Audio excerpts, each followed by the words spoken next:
Hello, everyone, and thanks for joining today. My name is Mike Van. I'm the Vice President of Product and Marketing at Asure. And today we're going to unpack the September 2021 jobs report. And my special guest today is Pat Goepel. Pat's the Chairman and CEO of Asure. And I'm excited for Pat to join us, not just because he's an entrepreneur and kind of a student of the game for small business, but as the CEO of a payroll company and 30 years in the payroll and HR business, I think has some access and some insight into the data that really underpins these job trends and can really provide a unique perspective. So welcome, Pat. Thanks, Mike, and I'm really excited to be here today. Okay, so let's jump in. To me, there's this overhanging paradox where anybody who's seen the news, the September jobs report, there's 194,000 jobs created. That was about half of what was expected. So on one hand, depending which media outlets you look at, great disappointment in the jobs report. But when other folks look at the other side of the coin, the same coin really, of the unemployment rate, we're approaching all-time lows. I think pre-pandemic we were all-time lows at like 3.8%. We're at 4.8, 4.7 now. So it's like this paradox. Is this a good story or is it a bad story? What do you see from your perspective? Yeah, no, Mike, I think it is interesting times. And I think if you go back to COVID, and I think a lot of us saw the COVID impact somewhere around March of 2020. But what happened really is over time, we've lost about 8 to 10 million people out of the workforce. And so when we talk about jobs created and we were disappointed, the jobs are there. It really is this dislocation of people leaving the workforce. So why are they leaving the workforce? Well, still 5 million are either afraid for their safety, or they've had to take care of family members, or they've had to homeschool kids or be involved with kids. That's 5 million people that aren't available to work and were prior to March of 2020. You think about immigration. And immigration normally will create about you'll have 1 million people looking for jobs each year. Immigration's at an all-time low, and forget the politics. Not many people are migrating to the U.S. during this COVID period. That has in itself a workforce shortage. Some people are afraid to work because of vaccination. Some people that used to work 2 jobs are only working 1 job. You see that in the home health care or some of the nursing home industry. As far as kind of people have a little bit more money than they did. If you look at the savings rate among individuals in the United States has gone up over 10% since COVID started. People weren't going out. What that meant is that they have a little bit extra money and there might not be quite the need to go to work, especially if you have some of the other safety concerns or other family obligations. So what I look at this is the jobs still are plentiful. You got to meet the needs and find the people that are willing to work, and over time we'll get there. But this dislocation based on COVID is real, and it's going to take time to get back to normal. Now, Pat, one of the things I think about, anybody who follows Asure, you hop on our website, read our blog for several years. We've been writing on the pending labor shortage, right? And so it was 1997, McKinsey coined the phrase war for talent. The unemployment rate in 97 at that time was 4.8%. It's 4.8% now, and based simply on GDP and birth rates. This labor shortage has been kind of baked in for a couple decades now, but I think you throw in some elections, a war, a recession, and a pandemic, I think the news cycle has kind of hidden the fact that, from your perspective, how much of this is new normal that we just have to, it's finally hitting Main Street versus the narrow window of September job report, coming out of a pandemic? Yeah, I was referring to March and COVID hitting. And, and if you zoom out to the period you talked about, Mike, with 1997 till today, I'd even zoom out further that when Social Security and 401k first came out, there was roughly 32 workers for every retiree. Now it's 2 to 1. And that speaks to the demographics you're talking about. And then when some of those folks have a little bit extra money and they can retire and the stock market's done well, the savings rate during COVID was done well, people are just saying, hey, I now have enough money to retire at a time where you have maybe 2 workers for every 1 retiree. So a couple million of those people decide not to go back to work. There's nobody to take their spot. And so I do think it's a war for talent. And then at the same point, if you don't have people coming into the country at anywhere close to historic rates, now where is the workers going to come from? So employers have to really market themselves in a much more aggressive manner. They have to show themselves as a great place to work and get people working and thriving again. And that's their challenge for the next foreseeable future. So I think the way you and I are both talking about this now, September is too narrow of a window to look at. But as just an indicator, when I was preparing for our conversation today, and I won't name the outlets, but it's print media that we all know, some lean left, some lean right, and picking winners and losers of this report. Some think it's a terrible report because not enough jobs. Some things it's a silver lining report because participation rates being lower and unemployment being so low. As a CEO of a publicly traded small business, do you think this is a good report? What I think it does is it speaks to the labor shortage, and you can't do the same things and get workers to come through your door.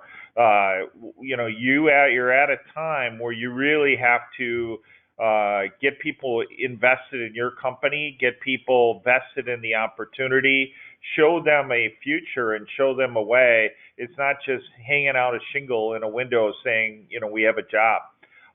Now, some of the folks in the September job report, the good news is we are creating jobs and we're getting to be more stable. You can see it in the trends as we look all year. More people are working than the previous month, and that's been a good healing process, but we have more ways to go. And what I think this report speaks to, companies got to do a great job of selling their company and get people engaged and get people off the couch and working with them instead of maybe other pursuits, whether it's taking care of the family or other things in their life.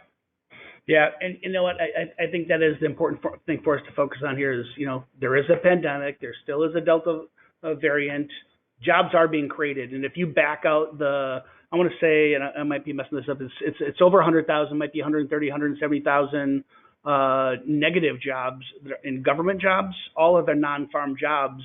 If you back out the government jobs, it is over a $300,000 net gain, 300,000 job gain. So, all right, so let's narrow this down to more of a post-pandemic. You sit in a very unique position that there's only a handful of CEOs in the country that are publicly traded payroll companies, and so you have a vantage point to some data and some trends, knowing what's going on in your own business. Sharing what you can, help us to see around the corner here. Yeah, when we look at the data and we look at just kind of talk to our clients and partners alike, what we're seeing is an improving economy. And then, so each month you're adding a little bit more jobs, maybe not at the pace everybody wants, but those positions are being open.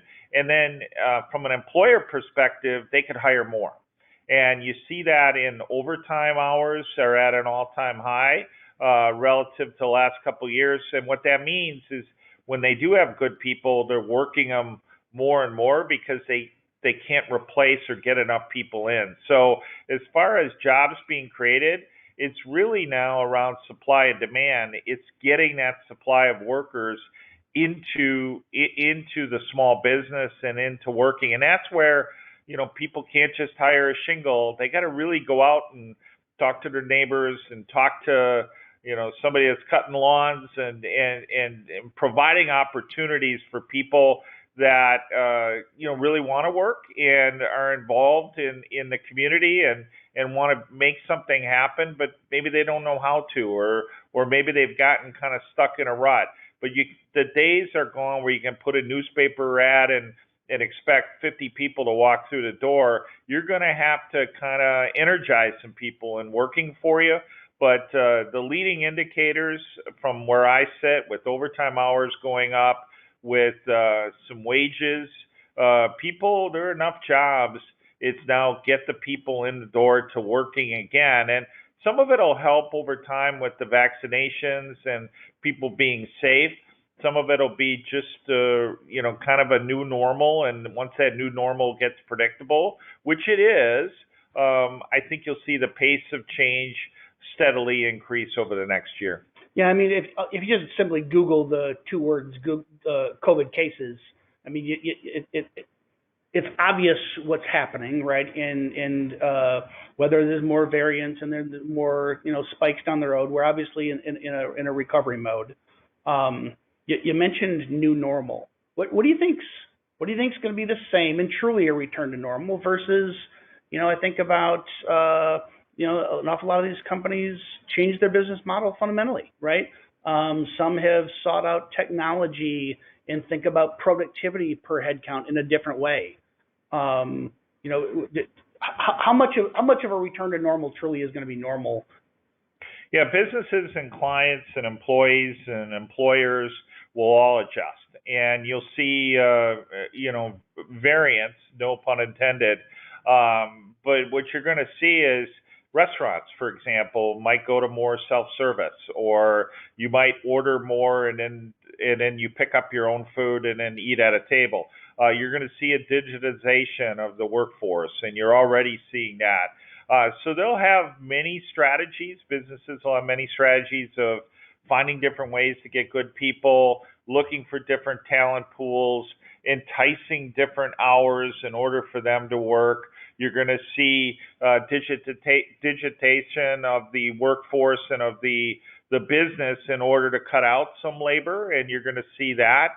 And then you're going to see people reach their customers and clients in a different way. And that's all healthy, and it'll make us a better country, as well as a more efficient, productive workforce to go with our businesses. And, over the long term, when you look at American business, it goes up every decade, and it's rare that a decade, will have a negative outcome around financials. So America business will thrive and survive and do really, really well. It just be a little different, and you'll see a couple of small differences. I don't think you'll see one outcome. You'll see several outcomes, but ultimately, American business is in great shape. Yeah, I think about one of the opportunities and probably challenges is probably not the number of jobs, but the types of jobs, right? So, what is it? The U.S. car manufacturer, in the last 50 years, it's about the same number of employees that goes into the production of a car, but where it used to be, single digits were in the electronics. Now it's like nearly half of all the jobs are involved in the electronic computer systems in a car, right? And so overall jobs, the restaurant who starts to automate more as they change their business model, there's going to be new tech to facilitate that. But it's not going to be the person serving tables, perhaps. It's going to be the person writing code. How should big business thinks about this, right? Large enterprises. How should Main Street business and entrepreneurs think about the shift in skills that's going to be required for jobs that, candidly, a bunch of them don't even exist yet? No, I think that's a great insight, Mike. And candidly, I think the U.S. government even is starting to think about it with community college and trade show and or trade jobs, et cetera. So it's definitely on their radar. And then as far as bigger companies are questioning the value of a college degree, and do they do a coding camp and teach their own skills? So small businesses tend not to be able to afford that training, or it's very personal training where actually maybe they don't have a formal training program, but they actually can train people and mentor people much more effectively than a big company. So every size company is going to do it their way, but I do think having a clear kind of message on what it takes to be successful in working for an entrepreneur or a small business, building kind of the culture you want becomes really, really important. And then word of mouth. If you're a good person to work for and people spread that word, ultimately you can attract and retain people at a pretty high level. But is there going to be change? Absolutely. Yeah, you know what? It's a good segue to our next topic. Trying to give some advice, make this a practical use of time here for our listeners today. You know, I think about I cite Elon Musk probably too much in our meetings, but you talk about education changing. He was pretty brutal in an interview I saw with him about 2 weeks ago, saying you don't need college anymore. That everything you need to know how to build a rocket, literally how to build a rocket, is available for free on the internet, right?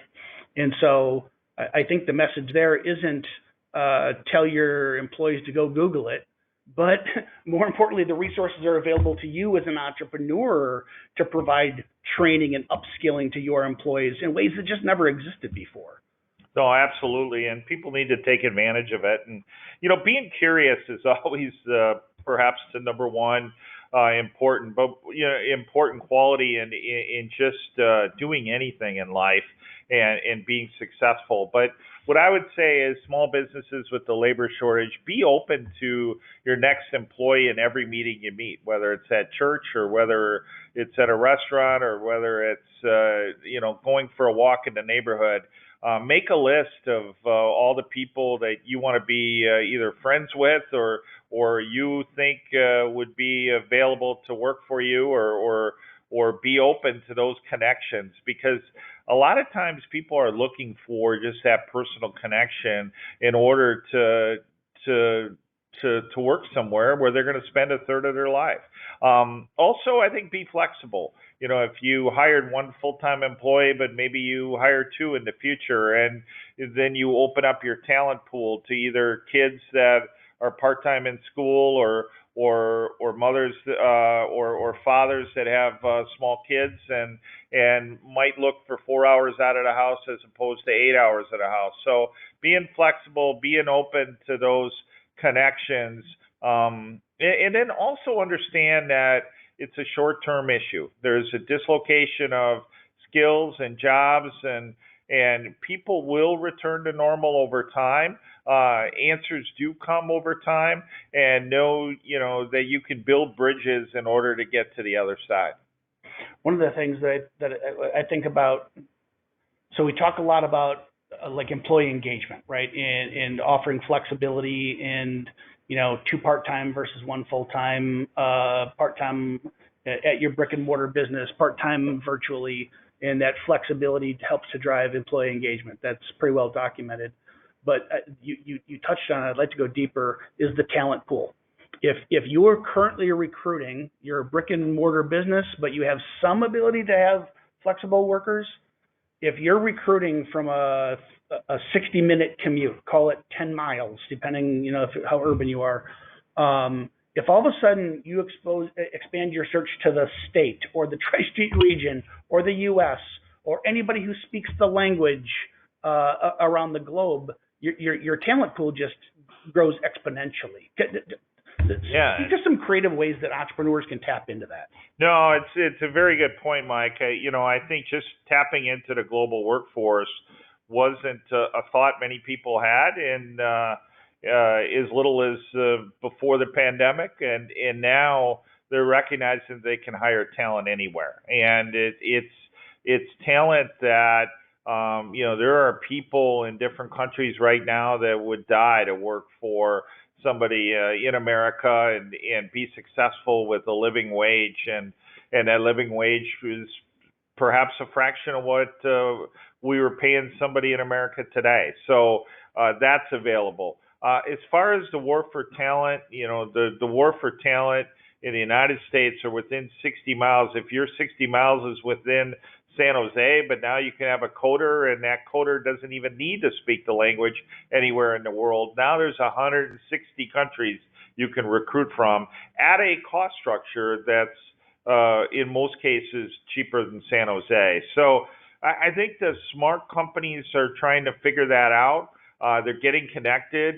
I know as a payroll company, we're starting to get pushed globally as well, and because that's where the talent pool is, and in some cases you have some pretty sharp, willing people. And when you have a situation where you literally have more jobs than applicants, certainly people are going to go outside their normal boundaries. But it comes down to making recruiting a focus every day and being open to talent in different spots. And if you do that, you'll be very successful as an entrepreneur. Yeah, it's interesting, the global piece, because you think about anybody in the human capital management space in the last 20 years, you think this is an enterprise play, right? You're gonna outsource and offshore a component of your business to maybe India, maybe Costa Rica, wherever.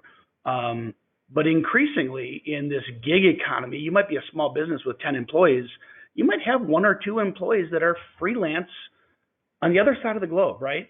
I don't want to turn this into an infomercial for us, but one of the things that we're exploring, right, and we're preparing to launch, is a concept around daily pay. Can you talk about not just thinking differently about geography, but like how you actually engage and pay employees? Like, our babysitter, pay with Venmo, right? I mean, I came from the airport today in an Uber, right?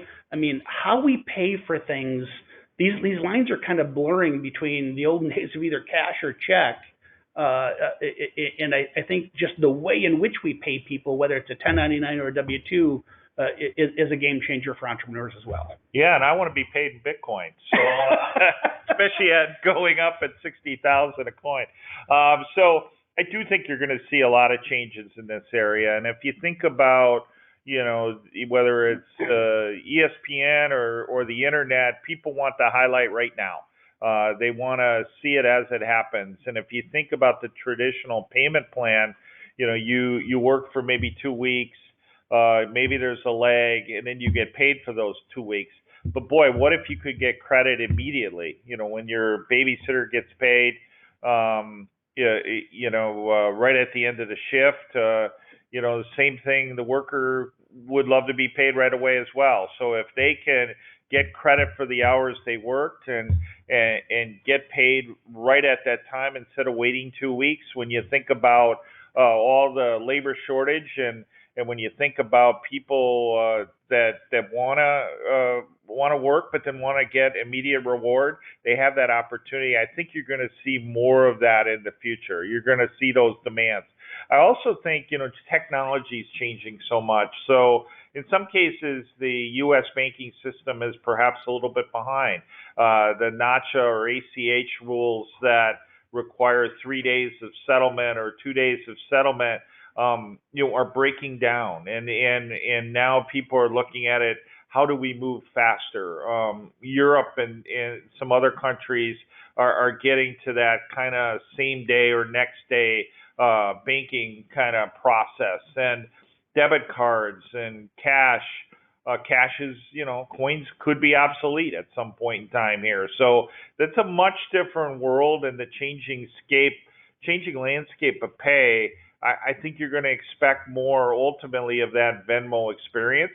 Now, that being said, cybersecurity and all these kind of things have made banking on the phone and banking on the web kind of a new frontier, and people want to do it the proper way where their money is safe, but yet they can pay people and attract people effectively, and then employers are going to want to make sure it's safe. Employees are going to continue to want that pay immediate or as soon as possible to the work they are. And then at Asure, we're looking at more and more at these daily pay opportunities. And, I have looked at some Bitcoin opportunities in the future. Maybe we're a little early there. But, if we can get it safe, repeatable, and satisfactory for both the employer and the employees, sign me up to that model, because that's the model of the future.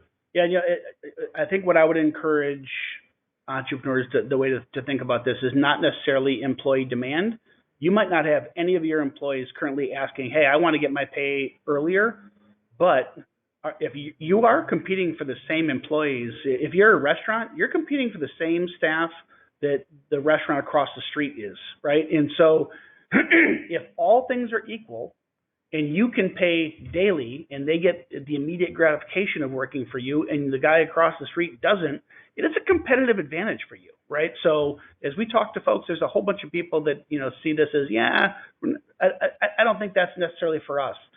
I think that's the wrong lens to look through it. So whether you do or don't choose to use it, it's not whether it's for you, it's whether it helps you attract talent and differentiate against your competitors. So no, I think that makes sense, Mike. And just, the simple question is, do you want to wait 2.5 weeks to get paid, or do you want to get paid immediately? I think 99 of 100 would say, hey, sign me up for that immediate pay. Yeah, right. All right, let's wrap it up. Last topic that I want to talk through is the Great Resignation. We don't have to go deep on this. 2 weeks ago we did a webinar on this topic. It was got tons of traction, tens of thousands of views on this thing so far. So I encourage you to go check that out if you haven't already. We did produce an ebook called The New Normal, where we share a bunch of best practices for employers to try to get ahead of this. And what are some of the things that you can do to retain and engage your employees, also looking for talent. Lots of best practices. So please hop on the website, asuresoftware.com/guide to the new normal during Great Resignation, and follow some of the best practices. I guess, Pat, where I'd be curious for your perspective is maybe what are some of the risks, but more importantly, what are some of the opportunities? Because Great Resignation, man, this is tough. If half your workforce, 2/3 of your workforce, depending on the stats you believe, are considering a job change, that's super scary. But there's opportunity that lies there as well. Yeah, there sure is opportunity, and we're fortunate at Asure Software where we reside in Westlake, Texas, or a suburb of Austin, Texas, which is one of the most exciting, vibrant cities in America today, and where opportunity abounds. You pick up a tablet and look, and Tesla's moving here, or SpaceX, or Oracle, or what have you, and there's a company a day that's moving to Austin, or so it seems. And when you think about it, yes, there is that risk where you could lose your employees to other opportunities. But if you think about it, if 2/3 are looking for different positions, you want to be meeting with those 2/3. And now if you see it as an opportunity, I would tell you the skill sets in Texas with the University of Texas graduates, with just the skill set of the Texas workforce, or people moving to Austin for the first time and they're looking for work. Boy, we're sitting on a really neat time where you could take advantage of that Great Resignation in a way where it's the great welcoming of your workforce of the future, and that workforce of the future can be highly productive and highly skilled, and we're embracing that opportunity as opposed to running from it. Yeah, I just think about microcosm of like my own direct reports. There's nobody I want to lose, but I almost view this as a great reset, not necessarily just a great resignation, right? People have gone through it a lot in their personal and professional lives in the last 18 months. And if the new world for their personal lives means that they need to make a change, then I want to do everything I possibly can to retain the talent that I can. But then they have an opportunity to get to work for someone that does align with them, right? But more importantly, there is more talent out there that we know does align with us as well, right? So I think in some ways this is a new normal. We called the ebook The New Normal, but I think there's a resetting period here where employees are going to get aligned with the companies that work for them and vice versa, right? And new relationships will be established. Luckily we're all going through this mucky water together at the same time.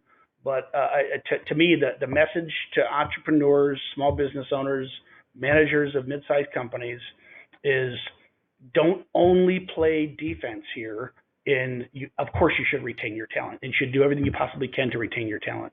But don't only play defense, because the 2/3 of the employees that are looking for other jobs are at your competitors also, or other companies would have the skill sets that you need, and you need them too. Yeah, no, I think it's a great point, Mike. And we talked and set the conversation up 20 minutes ago with change is happening and change is fast, and employees sometimes have fear of change. By the same token, new employees coming on board don't know much different. And so if your business has changing dynamics, sometimes you don't want to lose those employees. You want to bring them along. But by the same token, you have 3, 4, 5 right outside your front door waiting to embrace a new opportunity. And sometimes that opportunity is a really good fit going forward for your business. So if you're open to that, sometimes those are the best opportunities. And right now, if I think about the last 4 or 5 big changes or big recessions, great opportunity came out of it. And when I look at COVID and the opportunities that are going to come out of COVID, whether we're going to get bit better as a business, our small businesses are going to look at different models, whether we're going to recruit better people, I think there's no time like the present to be very, very successful with a little focus and imagination. Yeah. Pat, I really appreciate the conversation today. Hopefully this added some insight to folks listening in today. Guys, we're in the business of helping small and mid-sized companies grow. We do that by helping them first stay compliant and paying their employees, but ultimately it's by attracting the talent, developing that talent, in developing the human capital that can get you to the next level. So anything we can do to help in that endeavor, we'd love to be part of it. And until next time, Pat, thanks for joining me today. Yeah, thanks, Mike, and thanks all of you for stopping by and listening. And until next time, everyone have a great day.